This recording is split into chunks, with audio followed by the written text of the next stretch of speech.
Hey, how you doing? Welcome back to the channel. Good to have you here as always. So tonight, part two of the real story of the Gilman Street Brawl. Yup, we're going to pick up where Jesse left off, talking about the brawl and those who got knocked out. So let's get into it. Let's continue. Was fucking incapacitated. Another guy got arrested, which turned out to be a shark that was infiltrating us. He was one of the people who got arrested, believe it or not. I don't know how that worked out. And then his partner, this other guy, there's three guys that got left behind, and those three guys got arrested. Only one other person than those three. I don't even know really what happened to how bad they got beat up. I know that the one guy that got knocked out, he just got hit in the head once. We had another guy that actually got away with us that they did get a hold of him pretty good. He had some lumps on his fucking head. They got a hold of him. But the other 16 guys or however many it was, not a scratch. Didn't even fucking fight. Didn't even get touched. Nothing. Like literally, there's half the dudes didn't even see any action at all. There was all the shit that I've seen in the way they tell the story in the documentary. It's, I get it. I understand what they're doing, but it's not at all anything like what, it's not as cool as they really want it to be. It was. And that's the thing, if you had gone in and it was a fucking club full of bikers, you guys would have had some fucking bruises on you, man. But the simple fact that there was a bunch of pacifist lefties, probably never had a fight in their life. See, that's the thing right there, is that, I don't understand what it is about when they tell this narrative and the way they craft it. They're always saying how fucking Nazis, boneheads, blah blah blah, whatever. They're a bunch of wimps and fucking can't fight unless there's a bunch of them and all this shit. And by doing that, they're taking away the glory of how difficult it really was for them to actually stand up to us. You know what I'm saying? Because the first people that actually took a stand, those kids, they should get more credit than they're getting by saying that we're just a bunch of wimps. If we're a bunch of wimps that couldn't fight and anybody could have done that, then what's significant about them doing it? You know what I mean? If everybody could have beat our ass and then there was nothing, nothing dangerous or exciting about it, then where's the story? There's no story there. Yeah. If we're that big of wimps that couldn't fight, what did you do? You didn't do anything. Yeah. You didn't. There was no effort put forth. But the fact of the matter is that no, those guys know that they weren't street fighters. They were fucking. Gilman was a safe place. It wasn't that violent of a place. I've only been in one fight there. The entire time, all the times that I went there, I got one fight at Gilman, other than the night we went there with the riot thing. But, it really was kind of a mellow place. So those kids, to think that when in the documentary, they're talking about kids, they're kicking the shit out of Nazis and all this stuff. And I'm just like, well, I've had the shit kicked out of me, okay? And I know exactly what, more than once. And what happened, there was no shit getting kicked out of nobody that night. That one dude I don't know, he just happened to be in the wrong place at the wrong time or something. And there's looks like about 3 or 4 of them smashed him up pretty good, That's the thing in the movie. Yeah, they show all of the skinheads getting their fucking asses beat down, fucking hard out, stabbed, fucking beaten, fucking everything. It was fucking ridiculous. It was the most. Not even close. It wasn't anything like I said. I didn't even. I got the one punch that I took was from one of my own guys. Right. Fuck.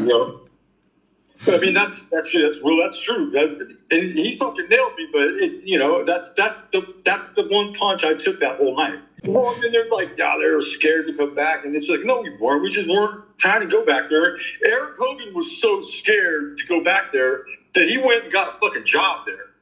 You know what I mean? That goes to show you how scared he was to go there. I mean.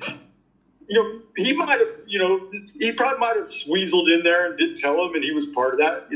It's possible that they don't realize that he was one of the drivers that night. I mean, I don't know, but it's ironic that they wrote a song about him and all that shit.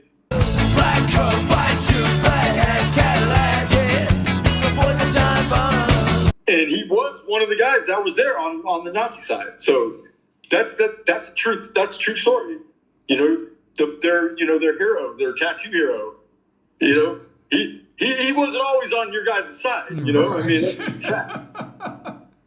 I do give them kids credit. The ones that did stand up to us. At some point, I don't give them credit, because when everybody's doing something, when you're no longer like the rebel and you're like up against all odds, when everybody's doing the same thing, everybody believes the same shit, it kind of takes out the rebellion part of it. You know what I'm saying? Yeah. Yeah. You know what I mean? If you're doing the same thing, that you have the same beliefs that your fucking parents have, your hippie parents and shit, and everybody around you all believe the same thing, it's kind of, the whole struggle, when they talk about don't forget the struggle and don't forget the streets and all that shit. Well, I don't know, man. When you're not fucking fighting against the world and everybody wants to kill you, that's the difference. Like being a fucking white power skinhead in the Bay Area in 1990 was no country for old men. No. like by virtue of just being there, right? You had to at least have some balls. You know what I mean? You might, some of them guys, I'll admit, not all of our guys could really fight good. There was a couple of our guys that couldn't fight for shit. And the dude that was the shark that was infiltrating us, allegedly, that dude couldn't fight his fucking way out of a cardboard box. I mean, he was really, if we had dead weight, if there was dead weight in our ranks, I mean, Youngster was definitely our dead weight for sure. Right. He didn't fucking bring much to whenever were in fights and stuff. He wasn't the fucking anchor guy. You know what I mean? By no stretch of the means. Well, I mean, if he was a sharp, I guess is how it wasn't in it. He was the one of the guys that was always end up getting knocked out. He was one of them dudes. It was interesting. It was wild times. But yeah, we would have ended up if we would have fought those guys and the cops weren't coming. And I think that some of the people that were there that night probably know that what I'm saying is true, because we had some scary fucking dudes, without question. Yeah. And the Gilman crew they were just a bunch of, none of them dudes were like hardcore, like assholes. They had a couple guys, there was a couple of them dudes that hung out there that could fight, that were fucking down to fight and stuff. I mean, they definitely had it in them. But by and large, in general, they weren't. That's not who they were. That wasn't the style that they were into. You know what I'm saying? Yeah. They were peaceniks basically. Yeah. Well, they show that in the movie. They show them having the meeting up. About how they're going to fight back, and half of them are like, "We've never had a fight before. We're pacifists," and. That's accurate. I really do think that they probably did have that conversation where some of them were probably like, no, we're not fighting them. Yeah, that's not what we do. Yeah. And then the other ones were just like, we have to, which I don't, it's kind of a weird thing, because I think it's more scripted for their story than it is anything, because they didn't really have to fight us. Mm-hmm. You know what I'm saying? Because we didn't. The thing that happened with the guys that went over there after that debacle in Union Square, Bob Hike in American Front, that was a once in a blue moon occurrence. You know what I mean? Right. That was like a really random, just spur of the moment type thing that happened. It was a spontaneous thing. So that wasn't like an every weekend thing that group of people got together and did that. That was a once. That never happened again. You know what I'm saying? In the movie, they never allude to any of that. They just basically, the whole opening is some skinheads going in there like, oh, we're having a good night tonight. Oh no, the skinheads are here. Within 2 minutes, the skinheads are fucking beating up people. Right. And that's what led to them fucking later on forming defensive. That stuff did happen, but they make it seem like that was just like. every time that they ran into skinheads, that we were just kicking the shit out of fucking people that could fight and stuff like that. And that's really not fair, because that's not really how it.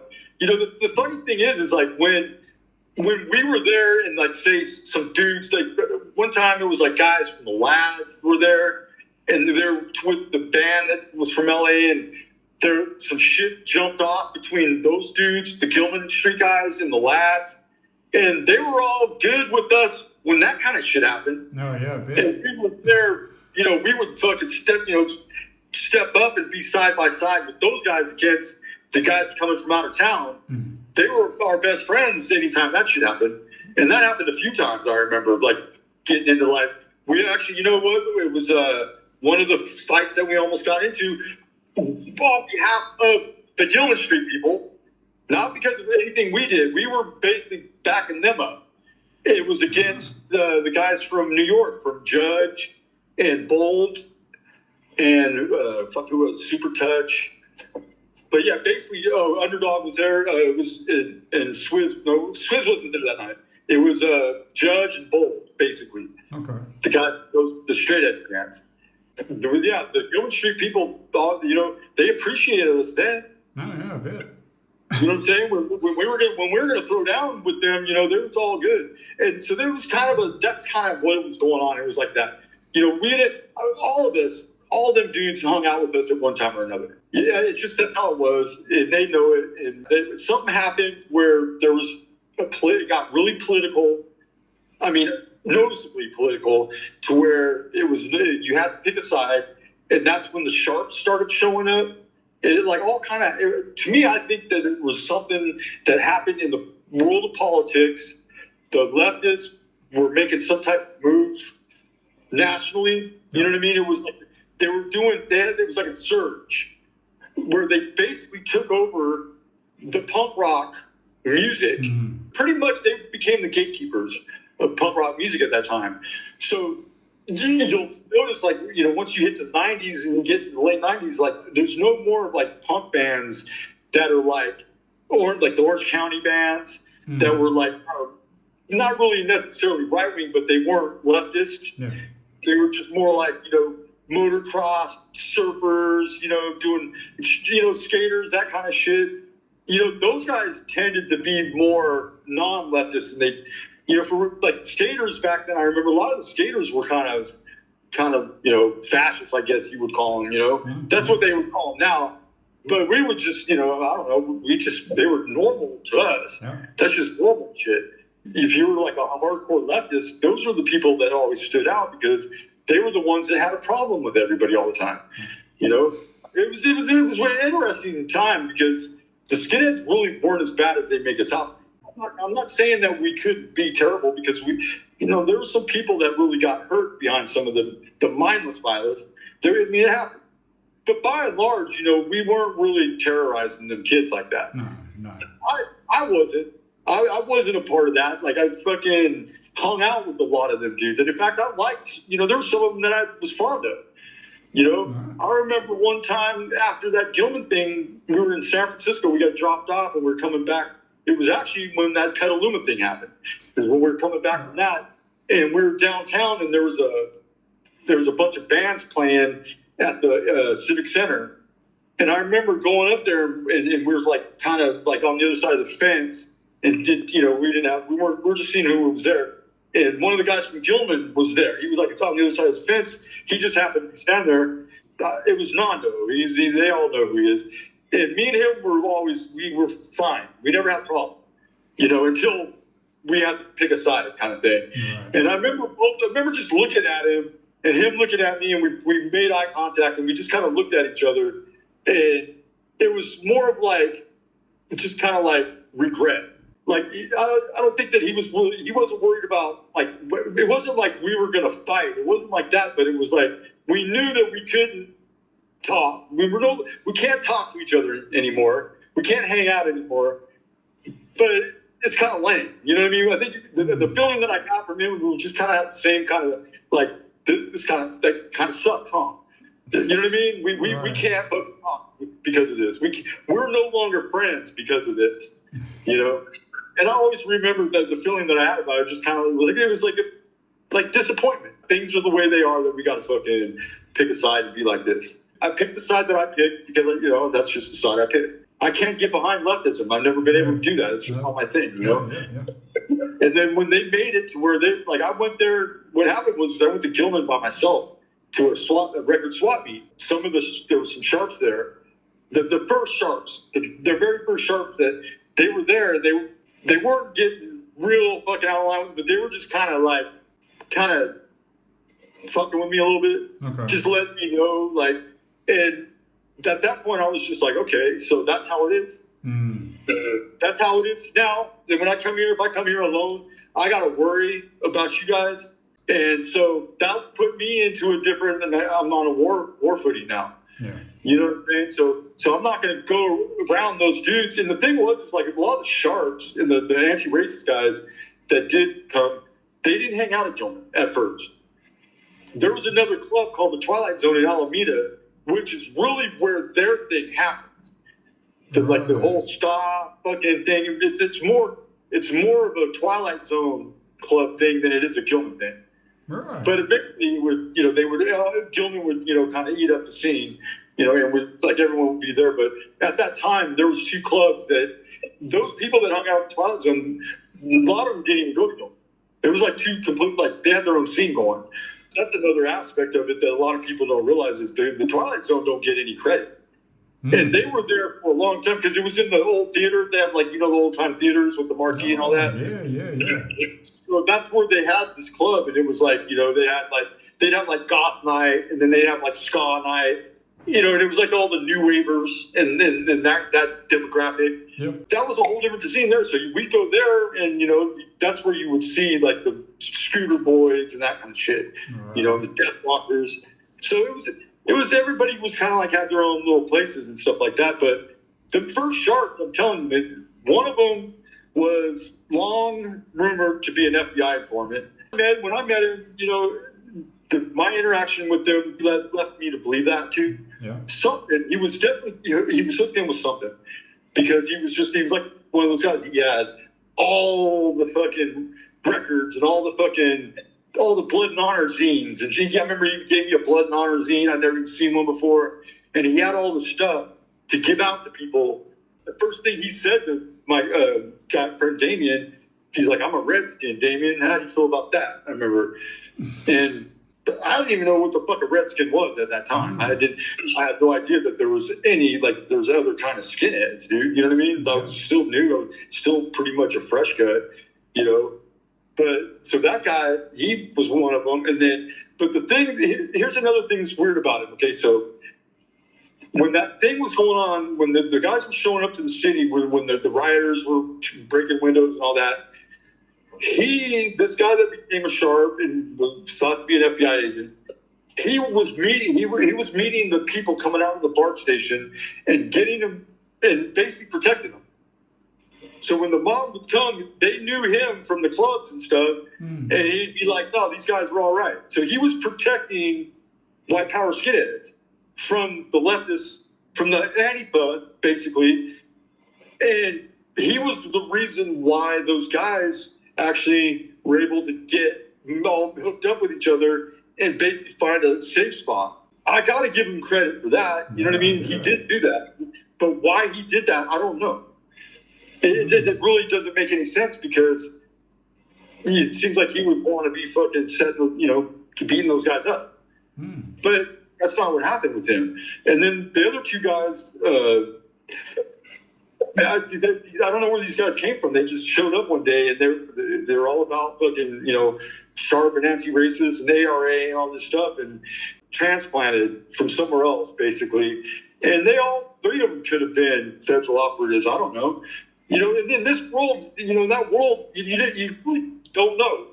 You can't look, especially when you start dealing with like militiamen, Klansmen, that kind of shit. Like, dude, take your pick. Who do you think is the informant? Because somebody is. Fucking right. Somebody out of these guys, was probably an undercover FBI agent or ATF agent in this big suit. The odds are. That's the odds. When we were in Idaho Falls, they hit us with fucking they tried to get us with like 2 or 3 different people. I mean, it's obvious, especially when you live in a place like that where there's not a whole bunch of skinheads, and then all of a sudden, this skinhead that nobody knows just shows up, and he's all set up, he's got a place, and he's got a job, and he's fucking living with his girlfriend's parents, and it's like, okay, really, you know what I mean? So what brings you to Idaho Falls out of all places? It was obvious, and then you get the guy writing you from prison, and he's asking you, well, what guns do you have? It's like, okay, first of all, I don't know, do I look stupid to you? Like, do I look like I got a 6th toe on one of my feet? Because it's just like, dude, like, really? You're in prison. You should know better than that. You don't talk to people like that. That's not, that's not a question first question you have for somebody is, what guns do you have? We obviously know who's paying your fucking, signing your paycheck. Yeah, absolutely. Thanks so much again, Jesse, for sharing your story about the Gilman Street and what happened and everything else. It's always great having a conversation with you. All right, so there you have it. That is the real story of the Gilman Street Brawl as told by Jesse Chaos. And it's always important to hear both sides of these stories. Otherwise, they just become these massive fantasy fables and turned into really bad movies featuring Pedro Pascal. Can't let that happen, right? Thank you so much for tuning in for part 2 and for part 1. And if you haven't seen all the other interviews we've done with Jesse, you can check them out in the playlist on my channel. Now, I'll see you on Sunday night for another awesome video. And hey, if you want to keep seeing videos like this and keep seeing videos from me, all you got to do is like, subscribe, and hit the little bell to get notified, and you'll know when the new videos are coming out. And if you want to support me and this little channel, help it to grow, then you can buy me a coffee, donations, you can buy my merchandise, Patreon, I got all that good stuff. All the links are in the description below, so head down there and check it out after you've watched a few more videos. But thank you so much, I appreciate your being here. Peace out, and love and light to you.